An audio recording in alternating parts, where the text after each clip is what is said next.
আমার বাগানে অনেকগুলো থার্মোকলের বাক্স রয়েছে। এই যে সবগুলোই কিন্তু আবর্জনা দিয়েই ভরাট করা এবং তার উপরেই বিভিন্ন রকমের সবজি হচ্ছে। তো আজকে আমি প্রথমে খুব পাতলা একটা লেয়ার, এই যে দেখুন, এই যে পাতলা একটা লেয়ার মাটির দিয়ে দিলাম।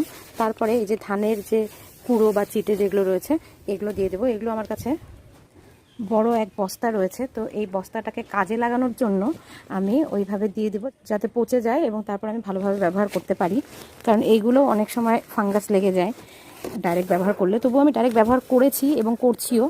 মাটির সাথে এখনই আমি মেশালাম, এই যে মাটির সাথে মিশিয়েছি, আর বাকিগুলো থার্মোকলের বাক্সে দিয়ে দেবো। এই যে দেখুন ধারের এই যে কুড়োগুলো দিয়ে তারপর আমার বাগানের যে বোগেনভিলিয়ার ডালগুলো কেটেছিলাম, কাটা রয়েছে কিন্তু এগুলো, সেগুলো দিয়ে দিলাম। এখানে একটা কলা গাছের গুঁড়ি রয়েছে, সেটা দিয়ে দিলাম।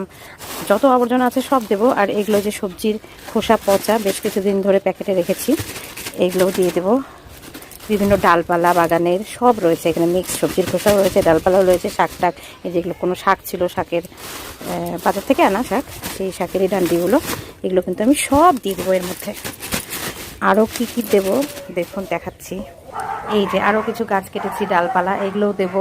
শেকড়ও আছে এখানে, বড় একটা গাছ মরে গেছে, তার শেকড়, টগর গাছের শেকড়। এখানে আরও আবর্জনা রয়েছে বাগানেরই, এগুলোও সব দেবো। ভিডিওটা শর্ট করার জন্য আমি এইভাবে সব আগেই দেখিয়ে দিচ্ছি। এই যে প্রায় অনেক কিছু দিয়ে দিয়েছি, আর একটু আছে, ওই ছাদটা ঝাড় দিয়ে সেটা দিয়ে দেবো। তারপরে উপরে কিছুটা মাটি দিয়ে দেবো। এবার একটা মজার জিনিস দেখাই আপনাদের, দেখুন। এই যে চিচিঙ্গা গাছ, এগুলো দেখতে পাচ্ছেন, চাল কুমড়ো গাছ দেখতে পাচ্ছেন, দেখুন এগুলো গোড়া কোথায় রয়েছে, এই যে রয়েছে। এইগুলো কিন্তু সব সবজির খোসা, এই যে ঠিক একই রকমভাবে গতবার করেছিলাম এগুলো, এই যে দেখুন।